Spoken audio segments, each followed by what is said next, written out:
Isang mapagpalang araw po sa inyo mga kailokanong hilaw. May panibago na naman po tayong video para sa ating vlog. So ngayon po ay tuturuan ko po kayo kung paano mag-marinate ng chicken bulgogi.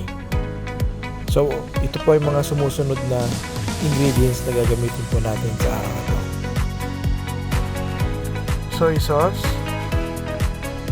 garlic powder, liquid seasoning, saka Worcestershire sauce. Ang una po natin gagawin ay hugasan po ng mabuti ang chicken strips na nabili po natin. So kahit mga 2 beses po natin hugasan. Yan.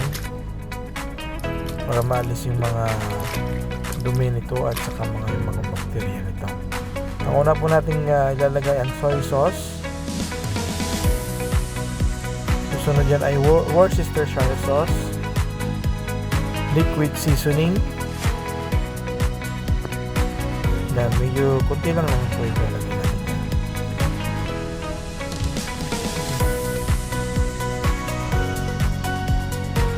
After that, yung garlic powder.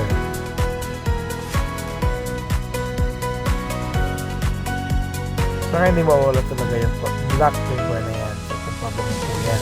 Susunod po yan ay sugar. Yan, okay na po. Mas maganda po siguro kung 24 hours natin yung marinate para mas malasa. Please don't forget to follow and share po. God bless. Salamat.